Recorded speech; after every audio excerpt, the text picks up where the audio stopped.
Buenos días todavía. Buenos días. ¿Cómo estamos? Bien. Amén. Bueno, el día de hoy vamos a hablar de algo muy importante. El título del sermón esta mañana es No hay otro evangelio. Amén. No hay otro evangelio. Hoy en día que hay tantas religiones que declaran proclamar el evangelio, es de vital importancia que vayamos a la palabra de Dios y que podamos ver con exactitud cuál es ese evangelio, porque no hay otro. Amén. Amén.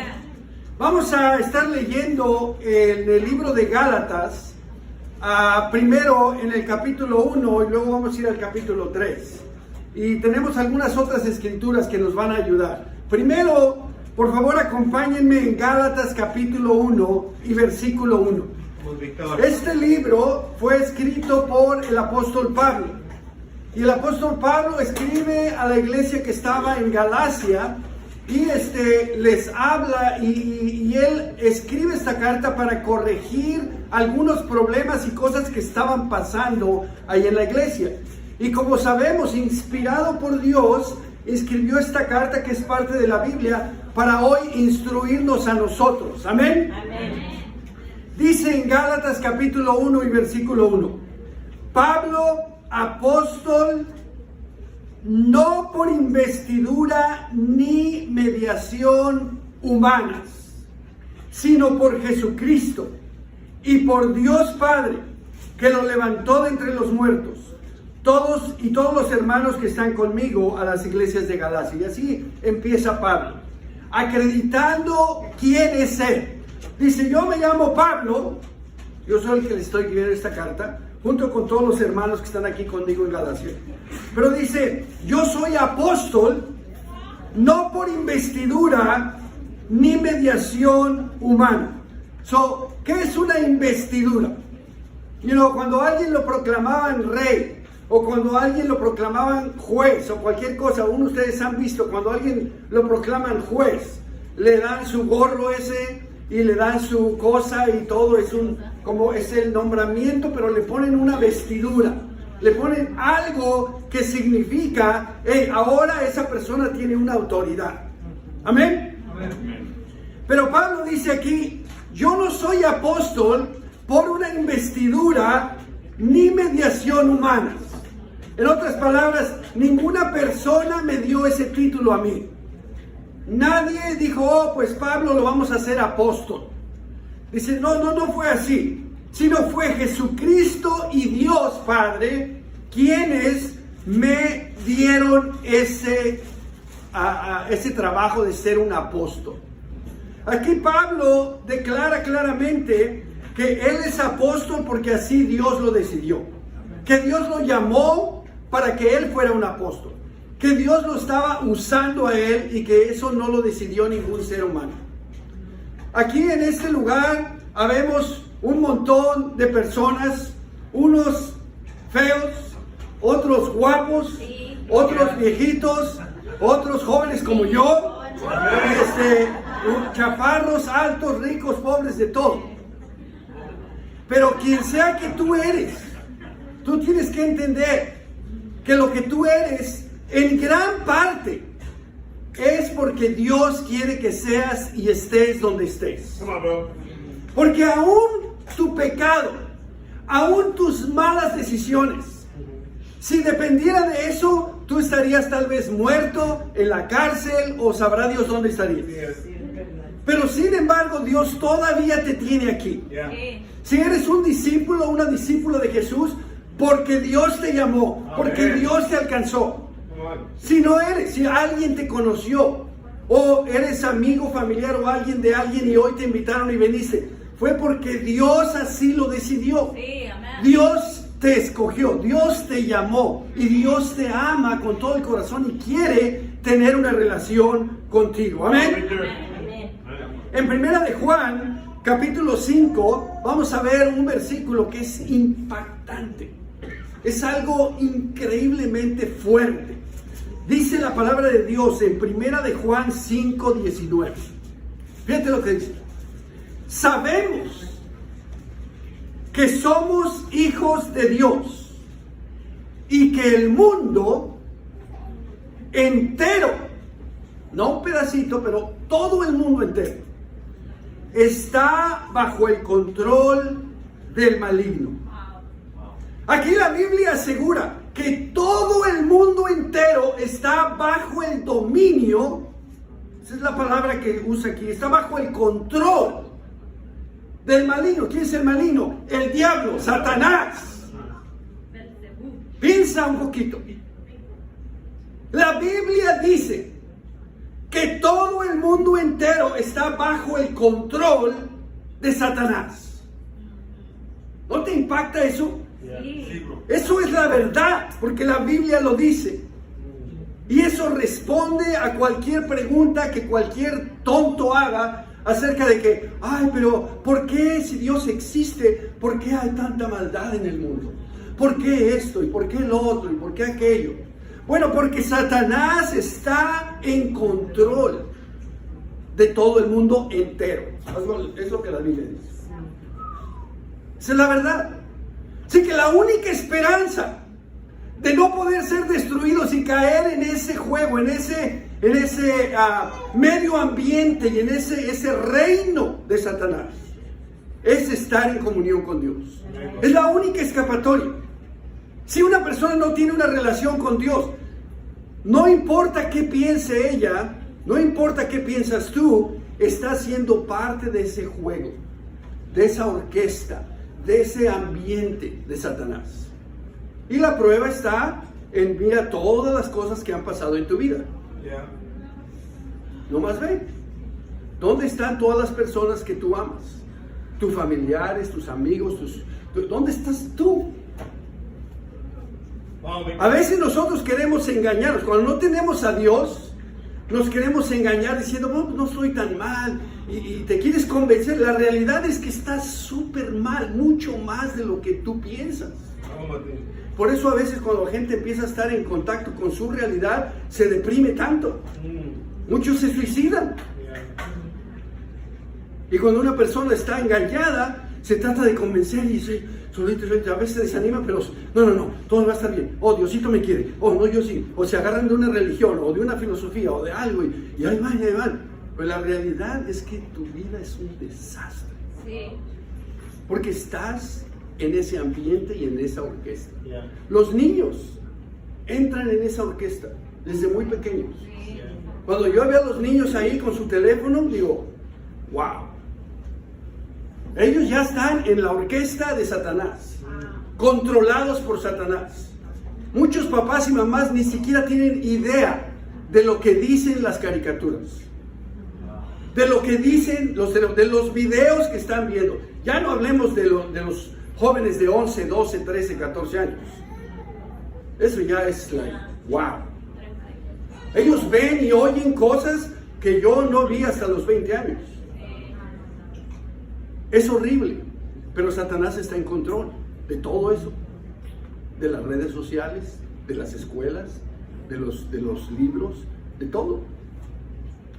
Los niños tienen maestros y maestras que son homosexuales y que les enseñan que eso es normal. Niños de 8 años, 7, 9, ellos crecen como, ok, you know. I guess that's what it is. Y así es. Crecen con su tío, su papá, fumando marihuana en el garage, con su tía y todos. Oh, wow, I guess that's how life is about. El mundo está perdido. Y tú eres parte de ese mundo perdido. Y tú estás perdido.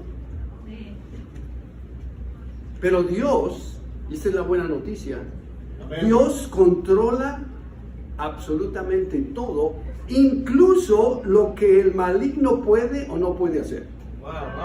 Por eso es que tú todavía estás aquí. Si fuera por Satanás, tú ya estarías muerto y en el infierno. Pero Dios no ha permitido eso. Dios te ha preservado la vida y te ha cuidado y te ha puesto a las personas a tu alrededor, especialmente la persona que te invitó hoy. Dios lo diseñó eso para jalarte, para librarte de las garras de Satanás. Y vamos a leer una escritura aquí. Vamos a leer muchas escrituras hoy, amén. Porque por mucho que a mí me gusta hablar y por muchas buenas ideas que yo tenga, todas son basura. Porque la realidad, lo único que realmente vale es que dice la Biblia. Lo que dice la Biblia es la verdad, no tiene error, es la palabra de Dios. Lo que yo diga puede tener un error, puede estar mal y puede sonar bonito, pero al mismo tiempo estar mal. Quiero que ustedes escuchen qué dice la palabra de Dios. Amén. Así como leímos que la palabra de Dios dice que sabemos que somos hijos de Dios y que el mundo entero está bajo el control del maligno. Eso es lo que dice. Y ahora en Mateo 10, vamos a ver qué dice aquí la palabra de Dios. Mateo capítulo 10 y verso 28. La persona que más me quiera me va a dar un vasito de agua. No se peleen.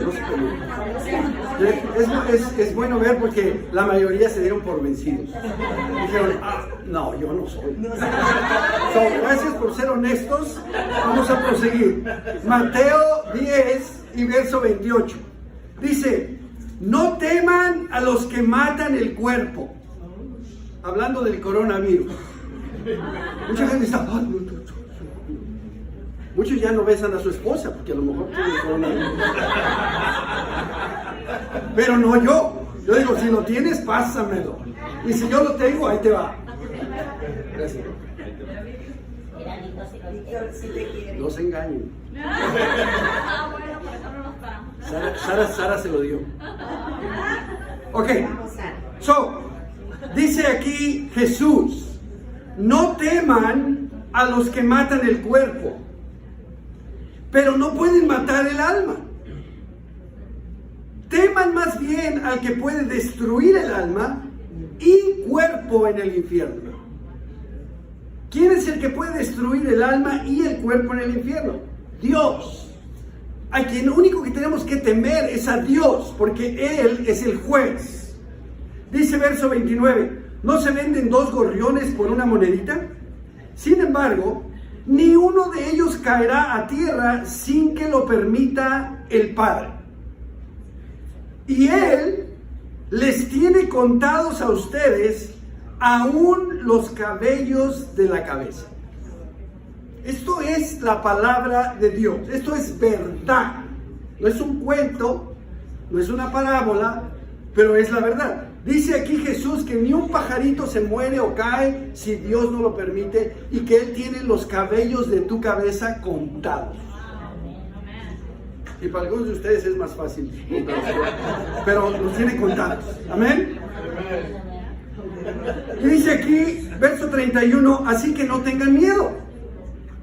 Ustedes valen mucho más que muchos gorriones. A cualquiera que me reconozca delante de los demás, aquí está hablando Jesús, yo también lo reconoceré delante de mi Padre que está en el cielo.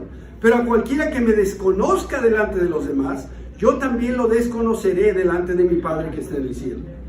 Todo lo que pasa en el universo está bajo el control de Dios. Y Jesús habla con esta exactitud, porque obviamente es algo complicado, es algo difícil de entender. Dios tiene contados cada uno de mis cabellos. Sí, pero Él pone este ejemplo para que entendamos la magnitud del control absoluto que Dios tiene en el universo. Tú tienes que confiar en Dios con todo tu corazón. Nosotros crecemos y empezamos a crecer y entre más viejos nos hacemos, más desconfiados somos. ¿Por qué? Porque tanta gente que nos ha engañado, tanta gente que nos ha prometido y luego no nos cumple. Especialmente los que te dicen mañana te pago. Tanta gente que te dice te amo y a la hora de los cocolazos te da la espalda. Entonces crecemos con esa desconfianza. Llegas a la caja a pagar, mi esposa llega bien feliz y llega y pone ahí su botella de aceite. Y dice, voy a hacer tamales. Y le dice $5. No, si ahí dice que vale $2. O si lleva 3. Y no, porque hay unas letritas chiquitas ahí. Dice, $2. Y luego, si llevas 3. Y así es el mundo. Te engaña para sacar ventaja de ti. Entonces creces y ya no tienes confianza, ya desconfías de todo. Alguien te dice, mira, te invito a la iglesia. No. Oye, mira, no. Nadie confía en nadie. Pero con Dios no tienes pierde. Debemos confiar en Dios. Por eso cuando alguien viene aquí, le decimos, ¿quieres estudiar la Biblia? Claro, algunos cuando empiezan a estudiar la Biblia y ven lo que dice la Biblia, pero la Biblia es la verdad y no hay escape. Dios no miente, Dios nunca te va a quedar mal. Debes confiar en Dios, Él tiene todo el poder, Él está bajo control. En Gálatas, vamos a regresar a Gálatas otra vez. Ya establecimos que Pablo es apóstol porque Dios lo llamó, que tú eres quien eres porque Dios te llamó, que el Satanás está en control del mundo, pero Dios está en control del universo y también de Satanás. Él no puede hacer todo lo que él quiera. Pero dice aquí, en Gálatas 1:3, Pablo sigue hablando en el versículo 3, dice, que Dios nuestro Padre y el Señor Jesucristo les concedan gracia y paz. Jesucristo dio su vida por nuestros pecados para rescatarnos de este mundo malvado, según la voluntad de nuestro Dios y Padre. Dice aquí Pablo que Dios les conceda gracia y paz. ¿Necesitas gracia? Sí. Sí, gracia es un don inmerecido. Es algo que nosotros merecemos un castigo y Dios nos da el cielo. Esa es la gracia de Dios, que Jesús murió para que nosotros no tuviéramos que pagar el precio de nuestros pecados. Todos necesitamos gracia. A veces nosotros somos desgraciados. Nosotros no tenemos gracia con las personas. Eso es lo que significa desgraciado. Que no tiene gracia. Una persona que ve a alguien que hace algo mal, queremos justicia, denle su castigo. ¿Y que este hizo algo mal? Castigo. Que alguien me hizo algo mal, me la va a pagar. No, a mí, yo no busco quién me la hizo, sino quién me la va a pagar. Pero Dios no es así. Dios tiene una gracia absoluta. Y Dios quiere que tú recibas esa gracia, ese perdón. Amén. También dice que todos queremos paz. Dice que les dé gracia y paz. ¿No es cierto que hay muchos días en que no estás en paz? ¿No es cierto que hay tantas cosas que te atañen, que te inquietan, que te ponen mil cosas? Generalmente todas físicas, pero que el dinero, que la salud, que un conflicto con alguien, que el trabajo, que el tiempo, que todo. Pero nosotros tenemos que estar en paz. Y aquí vamos a leer en Filipenses 4:6 cómo tener esa paz. De hecho, aquí Dios nos da un mandamiento de no estar inquietos por nada. Dice aquí, no se inquieten por nada.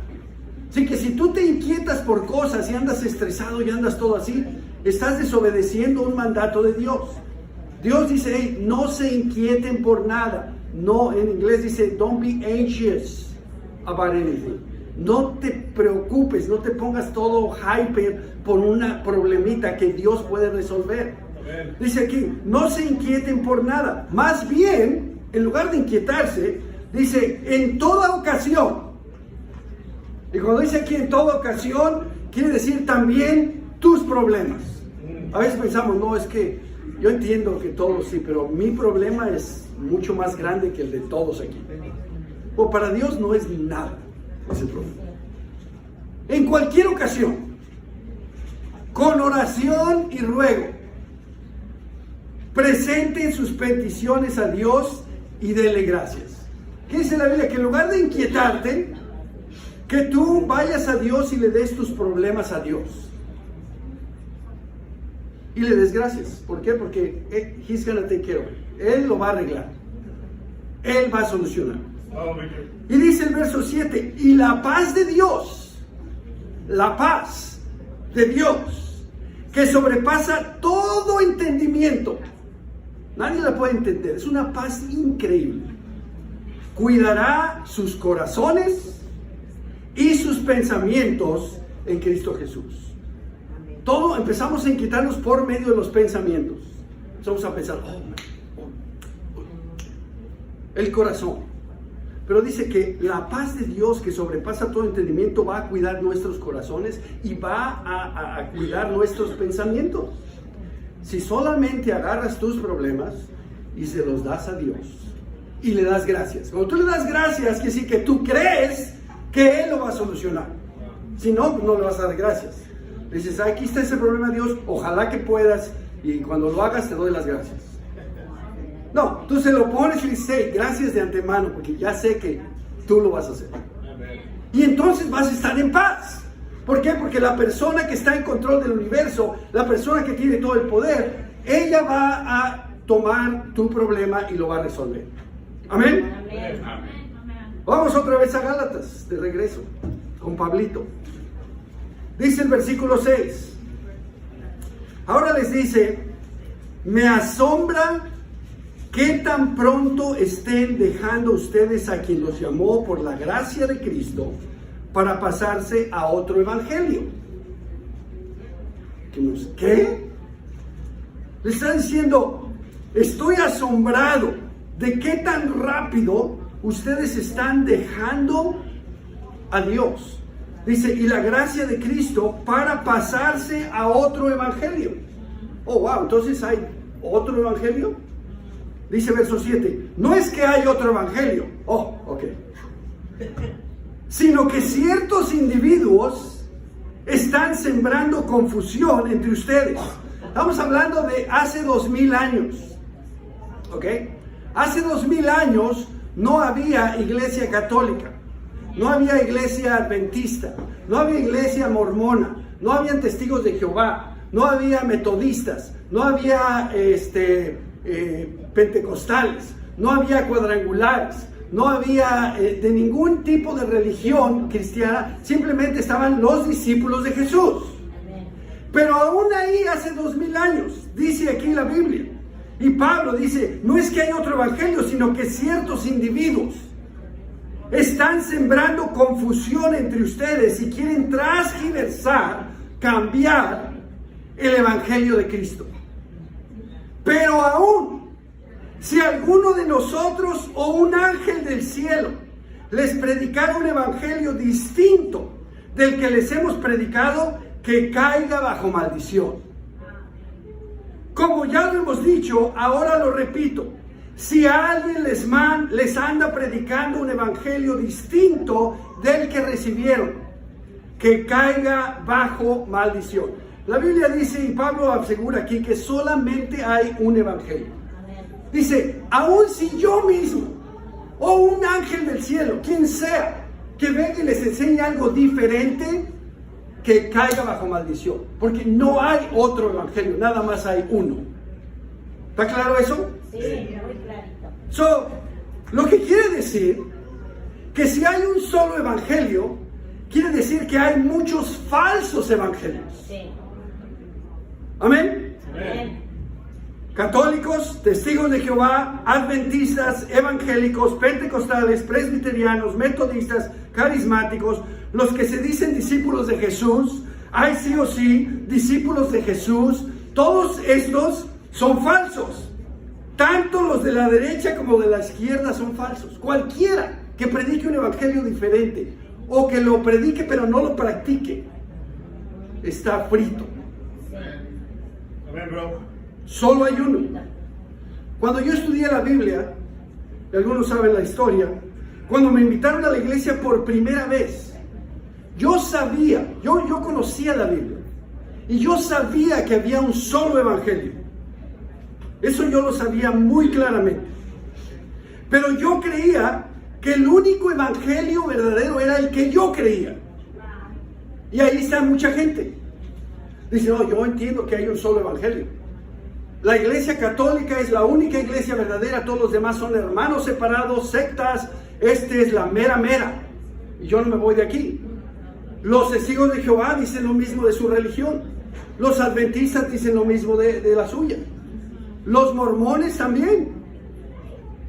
Y los pentecostales igual. Cada quien dice, yo sé que hay un solo evangelio, pero ese evangelio verdadero es el mío. Así estaba yo. Yo pensaba que lo que yo creía, esa era la verdad y todos los demás estaban mal. Pero, ¿qué crees tú? ¿Qué es lo que tú crees?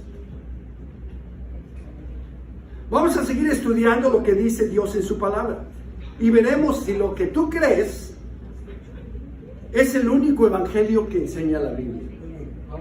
Vas a escuchar a Dios que hoy te ha enseñado este evangelio y dime qué vas a hacer. Yo te voy a decir ahorita cuál es ese evangelio. ¿Y qué vas a hacer? ¿Vas a ignorar a Dios? ¿O vas a ignorar su verdad para seguir tus tradiciones? Personas a veces aceptan, esa es la verdad, yo lo sé, tarará, pero yo amo a mi pecado, estoy viviendo en pecado, tengo sexo con una persona y no estoy casado, o robo, o miento, soy flojo, soy orgulloso, soy egoísta, uso drogas, soy alcohólico, lo que sea, pero eso no lo voy a dejar porque me encanta. Pero no te dicen así. Te dicen, no estoy listo. Eso es lo que significa no estoy listo. Dice, no, mi esposo es discípulo, pero yo me estoy acostando con mi vecino, o yo no puedo hacerme discípula. Pero te dicen, no estoy lista. Porque de hecho todos en naturaleza somos cobardes. Nadie queremos decir realmente quiénes somos. Entonces lo escudamos. No estoy listo. Ahorita no. Pero como vimos, a lo mejor ya no tienes un mañana. Pablo sigue en el versículo 10 de Gálatas 1 y dice, ¿qué busco con esto? ¿Ganarme la aprobación humana o la de Dios? ¿Qué creen ustedes que yo busco? ¿Ustedes que yo busco caerles bien a todos ustedes? No, yo busco que Dios esté feliz con lo que yo voy a decir, que es la verdad. Pablo igual dice aquí, ¿qué busco con esto? ¿Ganarme la aprobación humana o la de Dios? ¿Piensan que procuro agradar a los demás? Si yo buscara agradar a otros, no sería siervo de Jesucristo. Hay personas que agradan a las personas. Hoy en día, domingo, hay muchos lugares donde se dicen iglesias que están llenas de gente. Y las personas que les hablan todo lo que ellos quieren oír. Pero ¿saben por qué? No porque sean siervos de ellos, sino porque son siervos de sí mismos. Porque ellos se hacen ricos con el dinero que esas personas les dan. Ahí están, todos los pastores, todas las personas que dirigen iglesias se hacen ricos con el dinero de la gente. Muy diferente a nosotros que con 42 personas que venimos aquí en el 2007, hoy en día ya tenemos más de 8,000 discípulos alrededor del mundo, en todos los continentes del mundo. Muy distinto a que nuestro dinero sea usado para empezar iglesias en todo el mundo. Ya tenemos 102 iglesias. Muy diferente. Entonces, pero Pablo dice, yo no busco agradar a las personas, yo busco agradar a Dios. Amén. Mucha gente no quiere ser juzgada. A lo mejor tú no quieres ser juzgado. A lo mejor tú dices, no, es que si yo me hago un verdadero discípulo de Jesús, si yo hago lo que dice la Biblia, mi abuelita se va a enojar conmigo, mi esposo, mis hijos, mi tía. ¿Qué va a pasar? Pues lo que va a pasar es que la gente no le va a gustar, pero Dios va a estar feliz y tú vas a estar feliz porque vas a estar en comunión con Dios. ¿Quién te enseñó lo que tú sabes? ¿Seres humanos? Absolutamente. Lo que tú sabes lo aprendiste de alguien, ya sea a través de videos, a través de un charlatán que se cree, bueno, se llama pastor de ovejas, y es pastor de ovejas perdidas, y él también está perdido, o un libro que escribió otro que es peor que tú, o ¿dónde lo aprendiste? ¿Tu mamá, tu papá, tu abuelita, tu tío te enseñó? ¿Alguien que también está perdido? o lo aprendiste de Dios? Pablo dice, yo esto a mí me lo reveló Dios mismo. En Juan 8:31 hay una clave. Si no te da tiempo de ir a las escrituras, nomás anótalas. Pero en Juan 8:31 dice, Jesús se dirigió entonces a los judíos que habían creído en él. Si estas personas creían que Jesús era un profeta, creían que él era el Mesías, creían que él era el Hijo de Dios, todo eso ellos lo creían. Igual que mucha gente de muchas religiones cree eso. Pero aquí les dijo Jesús, si se mantienen fieles a mis enseñanzas, serán realmente mis discípulos, conocerán la verdad y la verdad los hará libres. Así que aquí vemos que cuando una persona se mantiene fiel a las enseñanzas de Jesús, es un verdadero discípulo de Jesús. Mantenerse fiel a las enseñanzas de Jesús quiere decir obedecer las enseñanzas de Jesús. Eso es mantenerse fiel. Cuando uno obedece a Jesús, entonces es un verdadero discípulo. ¿Qué quiere decir eso? Quiere decir que si alguien no obedece a Jesús, no es un verdadero discípulo. Y hay muchos aquí. No importa si eres, según tú, miembro de la iglesia.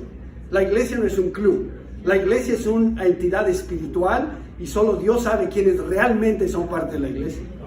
Si tú obedeces a Jesús, tú eres un verdadero discípulo, y si no, no eres. No importa que vengas, que te peines y que estés muy guapo. Amén. Amén. Y dice aquí, entonces conocerán la verdad y la verdad los hará libres. La verdad no se conoce a través de estudios. La verdad se conoce a través de la revelación que Dios te da. Y te la va a dar solamente cuando tú decidas obedecerlo. Nosotros lo hemos visto mucho. Estudiamos la Biblia con personas y les empezamos, mira lo que dice, mira lo que dice. Hoy mismo, está más claro ni el agua. Pero tú estás pensando, como que, y a veces como que no te cae el 20. Y dices, oh, sí, sí, no, sí, no, sí, no. El momento que tú decidas obedecer a Jesús, se te va a prender el fuego. Cuando estamos estudiando la Biblia con personas todo y llegamos todo y no, tienes que arrepentirte de tu pecado, tienes que obedecer a Jesús, tienes que estar totalmente comprometido. No, pero es que yo trabajo los domingos, deja tu trabajo. Pero, ¿quién me va a pagar la renta? Pues el mismo que siempre te la ha pagado, Dios. ¿Ok? ¿Tú crees que tú la has pagado? ¿De veras crees que tú conseguiste ese trabajo que tienes? Dios te lo dio. Vamos, bro. Pon a Dios primero en tu vida. Ay, es que no sé qué. Deja a esa mujer. Te vas a ir al infierno junto con ella. No es tu esposa. Ay, no. Pero cuando alguien dice, ¿sabes qué? Yo voy a poner a Dios primero y no me importa lo demás. Yo quiero estar bien con Dios. ¡Cling! Se le prende el foco. Y nosotros lo vemos. Cambia de la noche a la mañana. Llega el otro día. ¿Me puedo bautizar hoy? No, espera un tantito. No, es que ya quiero estar bien con Dios. Y ya le cayó el 20. Solamente por revelación de Dios, pero eso solo viene cuando tú decides obedecer a Dios. Amén. Regresemos a Gálatas, donde Pablo sigue explicando cómo supo del Evangelio y dejó su falsa religión. Dice en el versículo 13, ustedes ya están enterados de mi conducta cuando pertenecía al judaísmo, de la furia con que perseguía a la iglesia de Dios, tratando de destruirla. En la práctica del judaísmo, yo aventajaba a muchos de mis contemporáneos en mi celo exagerado por las tradiciones de mis antepasados. Él era judío. Sin embargo, Dios me había apartado desde el vientre de mi madre y me llamó por su gracia cuando Él tuvo a bien revelarme a su Hijo para que yo lo predicara entre los gentiles. No consulté con nadie. Tampoco subí a Jerusalén para ver a los que eran apóstoles antes que yo, sino que fui de inmediato a Arabia, de donde luego regresé a Damasco. Mucha gente no sabe esto. Pero aquí Pablo, cuando Jesús se le apareció y él se puso ciego y luego fue y se bautizó, inmediatamente él se fue a Damasco.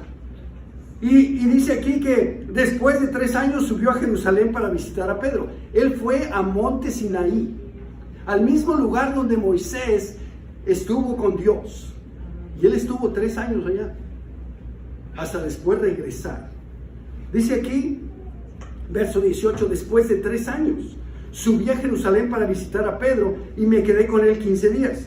No vi a ningún otro de los apóstoles, solo vi a Jacobo, el hermano del Señor.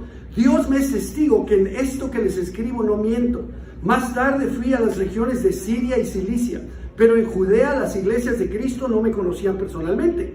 Solo habían oído decir: el que antes nos perseguía, ahora predica la fe que procuraba destruir, y por causa mía glorifican a Dios. Sí, antes de conocer la verdad, cuando Pablo era súper religioso, Pablo creía en Dios. ¿Estás de acuerdo con eso? Sí. Pablo creía en Dios, él era judío, él iba a la sinagoga, él practicaba la ley, era un judío ejemplar. Porque él creía en Dios, así como tú. Pablo creía y practicaba la ley. No toda, porque la misma ley dice que nadie puede cumplirla toda. Pero él trataba lo mejor posible. A lo mejor algunos de ustedes han hecho eso, a lo mejor no, pero nosotros creemos. Amén. Amén. Pablo representa a cada uno de nosotros que de una u otra manera creíamos en Dios, pero estábamos totalmente alejados de Dios. Practicábamos lo que podíamos o lo que queríamos, pero estábamos totalmente perdidos. Pablo perseguía a la iglesia. ¿Sabes por qué? Porque él creía con todo su corazón que esa secta, esos cristianos, estaban en contra de su religión. Y él quería acabar con ellos. Y así son muchos religiosos. Fanáticos. Algunos ya por el control de Satanás, de la mente y de todo, ahora ya muchos son apáticos. Ya no les importa, yo nomás yo y Dios así, mira, somos como uña y carne, yo en mi casa oro y ya, yo no quiero saber que en una iglesia. Ya los puso fritos. Pero quiero que vengan conmigo y vean qué enseña Pablo en la carta de los Gálatas. Porque aquí dice que él creía que su religión era la verdad y no estaba dispuesto a cambiarla por nada. Pero vamos a ver en Gálatas capítulo 3 y verso 1. Punto número 1. La ley no puede salvar. La ley no puede salvar. En Gálatas capítulo 3 verso 1 dice: Gálatas torpes, mensos, tarados. Eso es lo que le dice Pablo aquí. Inspirado por Dios. Gálatas torpes. ¿Quién los ha hechizado a ustedes, ante quienes Jesucristo crucificado ha sido presentado tan claramente? Question mark. Solo quiero que me respondan a esto. ¿Recibieron el Espíritu por las obras que demanda la ley o por la fe con que aceptaron el mensaje? ¿Cómo recibieron el Espíritu Santo ustedes? ¿Porque obedecieron la ley o porque creyeron en Jesús? Y obviamente la Biblia enseña que el Espíritu Santo se recibe cuando una persona oye el Evangelio, se arrepiente, se bautiza en el nombre de Jesucristo para el perdón de sus pecados. En Hechos 2:38 dice: arrepiéntanse y bautícese cada uno de ustedes en el nombre de Jesucristo para el perdón de los pecados. Y les contestó Pedro: recibirán el don del Espíritu Santo. Aquí no dice: hey, obedezcan la ley y van a recibir el Espíritu Santo. Pero dice: arrepiéntanse y bautícense en el nombre de Jesucristo para recibir el Espíritu Santo. Ahora, regresamos a Gálatas a Gálatas 3 y verso 3 dice, otra vez les echa otra cucharadita, dice: ¿tan torpes son? Después de haber comenzado con el Espíritu, ¿pretenden ahora perfeccionarse con esfuerzos humanos? Acuérdense que en el principio Pablo le dice: hey, no es que haya otro evangelio, es que hay unos fulanos que vinieron acá y están tratando de confundir y transgiversar todo, que eran los judíos que se habían hecho discípulos y que no querían dejar la ley, querían estar arraigados a eso. Y les dice aquí Pablo, verso 4, capítulo 3, ¿tanto sufrir para nada? Si es que de veras fue para nada. Al darles Dios su Espíritu y hacer milagros entre ustedes, ¿lo hace por las obras que demanda la ley o por la fe con que han aceptado el mensaje? Pregunta. Verso 6. Así fue con Abraham. le creyó a Dios y esto se le tomó en cuenta como justicia. Por lo tanto, sepan que los descendientes de Abraham son aquellos que viven por la fe. En efecto, la Escritura, habiendo previsto que Dios justificaría por la fe a las naciones, anunció de antemano el Evangelio a Abraham. Por medio de ti serán benditas todas las naciones. Así que los que viven por la fe son bendecidos junto con Abraham, el hombre de fe. Mucha gente dice, yo no voy a dejar mi religión. Cualquiera que sea la religión de cualquier persona. Eso vino después de lo que Jesucristo predicó, ¿sí o no? Sí. Y lo que Jesucristo predicó vino después de la ley de Moisés, ¿sí o no? Sí. Y la ley de Moisés, y es lo que quiero que vean aquí, vino después de que Dios le dio una promesa a Abraham que por la fe todas las naciones del mundo iban a ser salvos. Sí. Dice aquí en el verso 10, la ley no puede salvar. Todos los que viven por las obras que demanda la ley. Fíjense qué clarito está. Todos los que viven por las obras que demanda la ley están bajo maldición. Porque está escrito. Esta es la razón por la cual están bajo una maldición. Maldito sea quien no practique fielmente todo lo que está escrito en el libro de la ley. ¿Está claro? Sí, la misma ley dice esto. Dice, maldito sea quien no practique fielmente todo lo que está escrito en el libro de la ley. Y como nadie puede cumplir todo lo que está escrito en el libro de la ley, automáticamente si tú te pones bajo la ley, estás bajo maldición. ¿Está claro? Sí. Verso 12 o verso 11. Ahora bien, es evidente que por la ley nadie es justificado delante de Dios, porque el justo vivirá por la fe. La ley no se basa en la fe. Por el contrario, quien practique estas cosas vivirá por ellas. Gálatas 3:13. Cristo nos rescató. ¿De qué? De la maldición de la ley, al hacerse maldición por nosotros. Pues también está escrito, maldito todo el que es colgado en un madero. Sí, cuando Jesucristo accedió a ser colgado en esa cruz, en ese momento Él fue maldecido, para que nosotros fuéramos bendecidos. ¿No es increíble?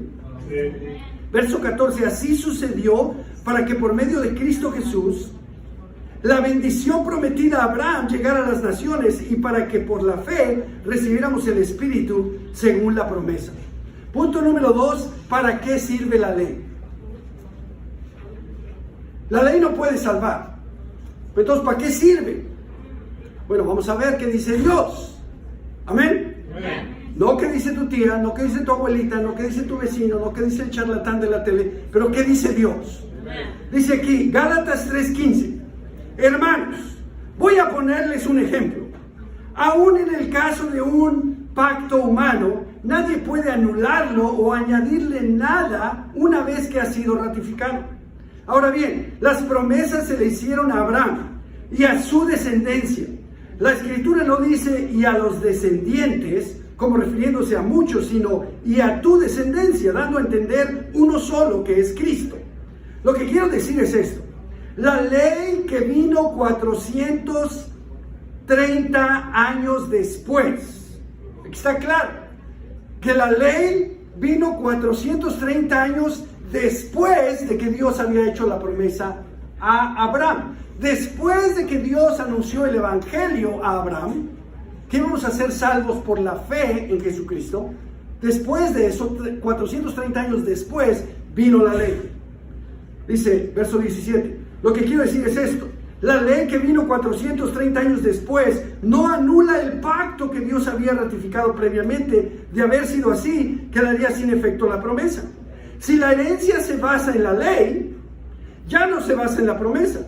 Pero Dios se la concedió gratuitamente a Abraham mediante una promesa. Entonces, ¿cuál era el propósito de la ley? Bueno, pues es lo que queremos saber. ¿Cuál era el propósito de la ley? Dice aquí, fue añadida por causa de las transgresiones, hasta que viniera la descendencia a la cual se hizo la promesa. Así que dice aquí que fue añadida, fue puesta por toda la desobediencia del pueblo de Israel en el desierto. Acuérdense, cuando Dios los sacó de Egipto, empezaron a adorar ídolos, empezaron a hacer tonteras, y Dios le dio la ley a Moisés para que ellos se dieran cuenta de qué es lo que Dios quería, y que se dieran cuenta qué tan pecadores eran, y que se dieran cuenta que necesitaban un Salvador. Aquí dice, fue añadida por causa de las transgresiones hasta que viniera la descendencia a la cual se hizo la promesa. O sea, tiene un fin, la ley tiene un fin. ¿Cuándo? Cuando viene la descendencia a la cual se hizo la promesa, o sea, cuando viene Jesucristo. Amén. La ley se promulgó por medio de ángeles, pero por conducto de un mediador. Ahora bien, no hace falta mediador si hay una sola parte, y sin embargo Dios es uno solo. Si esto es así, ¿estaría la ley contra las promesas de Dios? Pregunta. Dice aquí, de ninguna manera. Si se hubiera promulgado una ley capaz de dar vida, entonces sí que la justicia se basaría en la ley. Pero la Escritura declara que todo el mundo es prisionero del pecado, para que mediante la fe en Jesucristo lo prometido se les conceda a los que creen. Antes de venir esa fe, la ley nos tenía presos, encerrados hasta que la fe se revelara.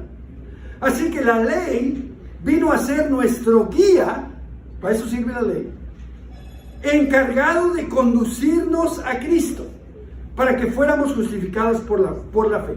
Sin la ley haríamos lo que quisiéramos. Imagínate que no hubiera ley en California, que no hubiera ley en Los Ángeles. No, pues, y no habría policía tampoco.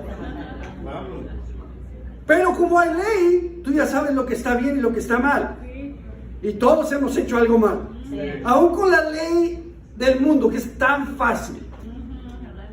La ley de Dios es solo Jesucristo la pudo cumplir. Él nunca pecó. Pero nosotros, Martín, no. Olvídalo. Pero aquí, si no hubiera ley, haríamos lo que sea. Pero como hay ley, ya sabemos lo que está bien y lo que está mal. La ley nos enseña lo que debemos hacer y lo que no. Y nos enseña que, estamos condenados. Con Dios estamos fritos. Para eso sirve la ley. Y como sabemos que no podemos ser perfectos y hacerlo todo, necesitamos el perdón. Necesitamos la gracia. Necesitamos a Jesús. Necesitamos un Salvador. Para eso sirve la ley. ¿Cómo podemos ser salvos? Punto número 3. Bueno, en Gálatas 3:25 dice, pero ahora que ha llegado la fe, ya no estamos sujetos al guía. O sea, a la ley. Porque la ley es nuestro guía. Ahora que ha llegado la fe, ya no estamos sujetos al guía, a la ley. Todos ustedes son hijos de Dios mediante la fe en Cristo Jesús. Porque todos los que han sido, ¿qué? Bautizados, todos los que han sido bautizados en Cristo se han revestido de Cristo. Ahí está el detalle. Cristo fue el único que nunca pecó. Y cuando tú te bautizas y te unes a Cristo, dice aquí que te revistes de Cristo, te cubres de Cristo. Jesús te ve y dice, oh, está Cristo. Ni un pecadito, nada. Porque la sangre de Cristo nos limpia de todo pecado. Verso 28. Ya no hay judío, ni griego, esclavo, ni libre, hombre, ni mujer, sino que todos ustedes son uno solo en Cristo Jesús. Y si ustedes pertenecen a Cristo, son la descendencia de Abraham y herederos según la promesa, revestidos de Cristo en el bautismo. Fíjense, en 1 de Pedro 3:21 dice que el arca de Noé simboliza el bautismo, que ahora los salva también a ustedes. El bautismo no consiste en la limpieza del cuerpo, o sea, no es un baño, sino que el compromiso de tener una buena conciencia delante de Dios. Esta salvación es posible por la resurrección de Jesucristo. Y saben, yo nunca entendí eso, donde aquí decía que en Cristo no hay hombre ni mujer. Yo puedo entender que no hay griego, ni árabe, ni rico, ni pobre, pero no hay hombre ni mujer.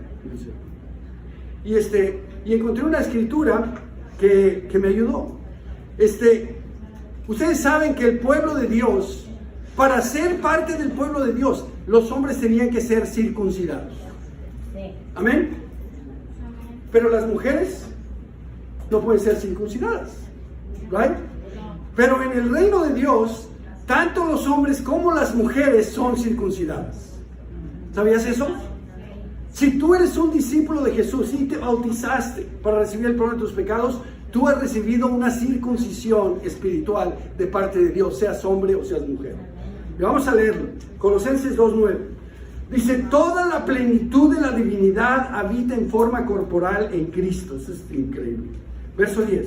Y en Él, en Cristo, que es la cabeza de todo poder y autoridad, ustedes han recibido esta plenitud. Además, en Él, en Cristo, fueron circuncidados, no por mano humana, sino con la circuncisión que consiste en despojarse del cuerpo pecaminoso. Esta circuncisión la efectuó Cristo.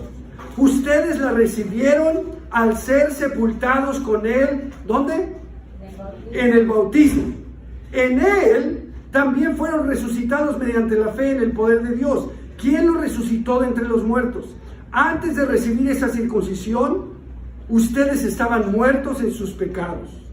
Sin embargo, Dios nos dio vida en unión con Cristo al perdonarnos todos los pecados y anular la deuda que teníamos pendiente por los requisitos de la ley. Él anuló esa deuda para que nos era adversa, clavándola en la cruz.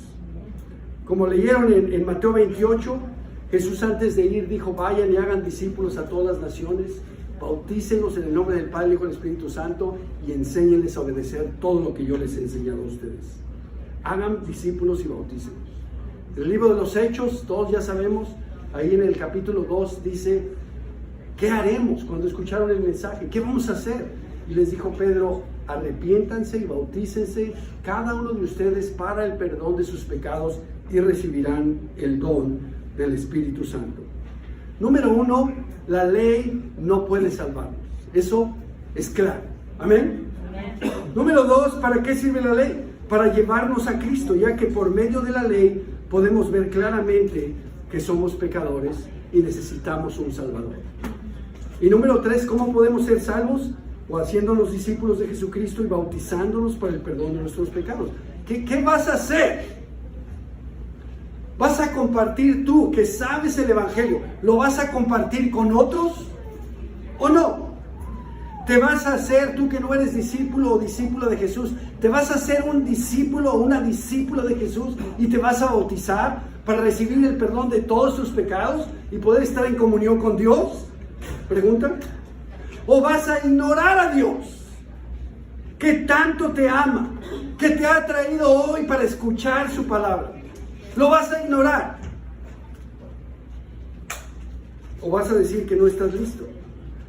Dios te dice, ya escuchaste, actúa hoy. Gracias y que Dios los bendiga.